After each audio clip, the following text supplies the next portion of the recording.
Okay, sure. So in this part, we are going to discuss some signal characteristics like the even and odd functions, how to identify whether the function is even or odd, and the relations between them. And then we are going in the next video to discuss periodicity and some other characteristics of signals. Okay, we'll start with even and odd functions. What is the definition of an even function and the definition of an odd function? The definition of an even function is a function that satisfies that x of t equals x of minus t, which means that it is symmetric around the y-axis. It is symmetric around the vertical axis. This is the definition of an even function, right?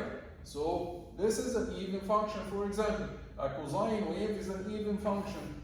Why? Because the cosine is symmetric around the y-axis. So if you take any instant t naught and it's negative minus t naught, you will find that the function at this side is equal to the function at this side. So this is the definition of an even function.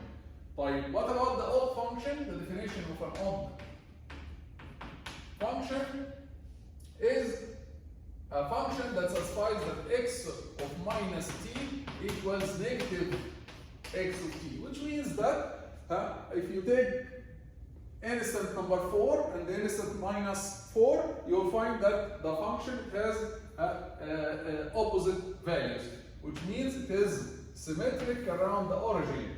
For example, a function that looks like this, it's an odd function. Why? Because if you take any instant t naught here and minus t naught here, you will find that x of minus t naught, x of minus t naught, let's say it's minus 2 volt, it will be negative x of t naught. So it is symmetric around the origin. It is symmetric around the origin, while here for the even function, it is symmetric around the vertical axis. Okay? So this is the definition of an even and an odd function. Okay? Also, what another example of an odd function? It's the sine. The sine is another famous example of an odd function, right? Because it looks like this. It is symmetric around the origin. This part is positive, this part, its corresponding symmetric part is negative. So the sine is an odd function. Okay, sure.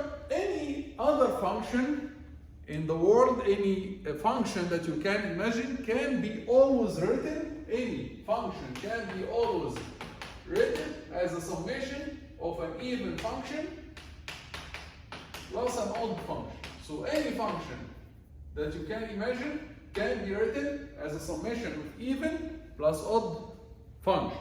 Okay? And this can be proved easily. This can be proved easily.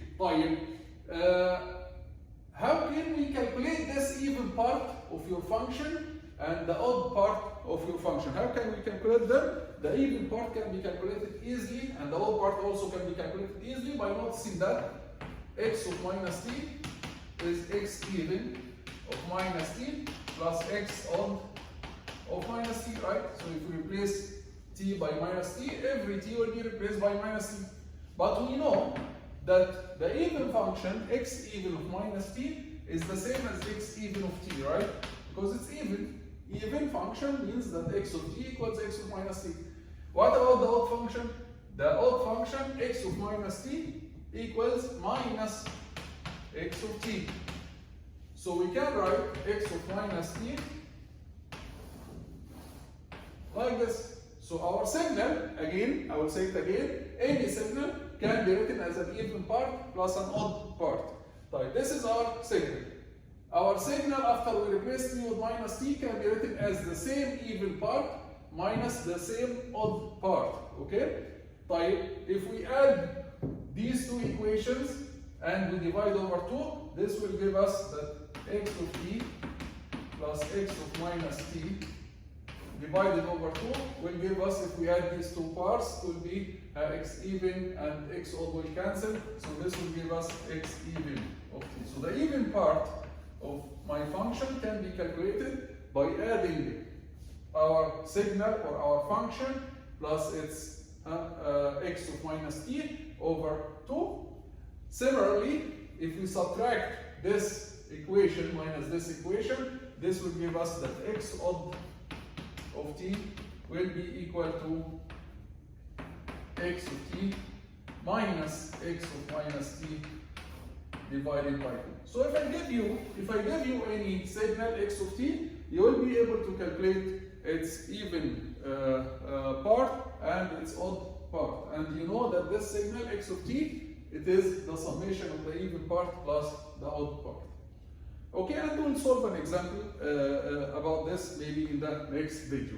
But before we go to the example, some properties about even functions and odd functions. If you add an even function or even signal, by the way, the word function and signal, they are corresponding to each other, because a signal can be modeled as a mathematical function, right? So if we add an even signal plus an even signal, the result will be even.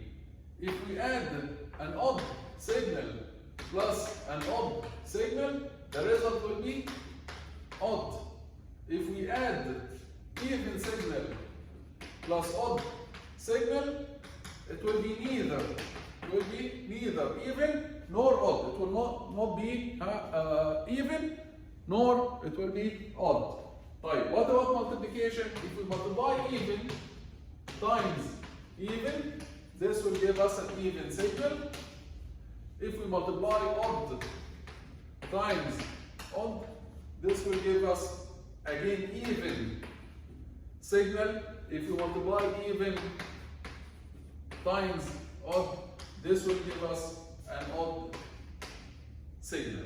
So these are the relations that relate the odd functions or odd signals to even signals. Even plus even is even, odd plus odd is odd, even plus odd is neither, even multiplied by even is even, odd multiplied by odd is again even, because the odd you can imagine it as a negative, negative multiplied by negative will give you a positive, okay, positive multiplied by negative will give you negative. So these are the relations that relate the even functions to odd functions. We are going to solve an example on how to find the even and the odd parts of a certain signal in the next video, inshallah.